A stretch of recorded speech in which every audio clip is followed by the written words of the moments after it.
तो अब बात आ गई कि बीजीय व्यंजक कहते किसको हैं। इससे पहले हम चर और अचर के बारे में जान चुके हैं, वेरिएबल एंड कांस्टेंट के बारे में जान चुके हैं। तो एक बार फिर बता देते हैं, चर किसे कहते हैं तो जिसका मान क्या हो, हर हमेशा बदलते रहता, तो चर कहलाता है। और अचर जिसका मान निश्चित हो उसे अचर कहते हैं। और बीजीय व्यंजक कहते किसको हैं, तो कहता है चर एवं अचरों का अर्थपूर्ण संयोजन। यानी हम लोग चर और अचर के बारे में जान चुके हैं, और इन दोनों राशियों को जब हम लोग अर्थपूर्ण संयोजन यानी इस तरीका से मिलाएंगे ताकि उसका कुछ अर्थ निकले, ठीक है, तो वैसे संयोजन को हम क्या कहेंगे, बीजीय व्यंजक कहेंगे। या दूसरा तरीका कि चर और अचर को जब हम गणितीय संक्रियाओं द्वारा संयोजित करते हैं तो उससे जो व्यंजक तैयार होता है वही बीजीय व्यंजक कहलाता है। चर और अचर का क्या करना है हमको, गणितीय संक्रियाओं द्वारा। अब गणितीय संक्रिया होता क्या है, तो हम लोग गणित में जोड़, घटाव, गुणा, भाग ये जान रहे हैं ना, तो उस संक्रिया वही उसी को गणितीय संक्रिया कहते हैं। और जब उस गणितीय संक्रियाओं द्वारा हम चर और अचर को संयोजित करेंगे तो उससे जो हमारा व्यंजक तैयार होगा वही क्या कहलाएगा, बीजीय व्यंजक। जैसे यहां पर लिखा हुआ x+1, क्या लिखा हुआ है, x+1। तो यहां पर हम देख रहे हैं x तुम्हारा क्या है, चर राशि, क्योंकि इसका मान हर हमेशा क्या बदलते रहे। और इस x में हमने क्या किया, एक को मिलाया, एक को जोड़ दिया।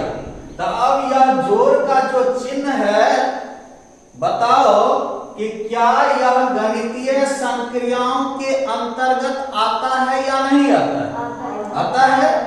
तो यहां पर हमने क्या किया, एक चर राशि लिया और एक अचर राशि लिया, ठीक है। अब इसको हम क्या करते हैं कि गणितीय संक्रियाओं के अंतर्गत आने वाले जोड़ के माध्यम से इस दोनों को हम क्या करते हैं, मिला देते हैं। क्या करते हैं, मिला देते हैं। तो जब हमने चर और अचर को मिलाया यानी जोड़ा, तो जोड़ा तो जो एक अर्थपूर्ण व्यंजक हमें प्राप्त हुए, तो यही व्यंजक क्या कहलाएगा, बीजीय व्यंजक। समझने में किसी कोई दिक्कत नहीं।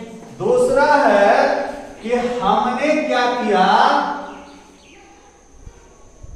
x कोई अचर राशि लिया, ठीक, और इस x कोई हमने चर राशि लिया और दो क्या किया, अचर राशि लिया, ठीक। और इसको हम क्या किए, गणितीय संक्रियाओं के अंतर्गत जो गुणा आता है उससे हम क्या किए, गुणा कर दिए, ठीक है। तो क्या बन गया, 2x बना। और इसमें फिर क्या किए, एक अचर राशि लिए और गणितीय संक्रियाओं के अंतर्गत घटा दिया। अब हमारा जो एक अर्थपूर्ण व्यंजक तैयार हुआ वह क्या बना? 2x minus 1। यह मेरा क्या हो गया? बीजीय व्यंजक।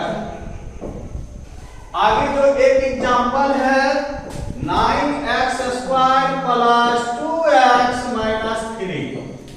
इसमें हमने उसी तरीका से काम किया। x तो x 2 लिया, यानी चर के रूप में जो x लिया वह कितना बार लिया? 2 बार। और दोनों को गणितीय संक्रिया के अंतर्गत हमने गुना कर दिया। तो गुना करने के बाद क्या बन गया? x square. और उसके बाद एक अचर राशि 9 लिया और 9 को क्या किया? फिर गणितीय संक्रियाओं के अंतर्गत गुना x स्क्वायर से गुना कर दिया, तो 9x स्क्वायर हो गया। आगे एक लिया अचर चर राशि x के रूप में, फिर लिया अचर राशि 2 के रूप में और दोनों को गुना करके 2x बना दिया। और फिर एक अचर राशि 3 लिया। अब इस सब को क्या किया?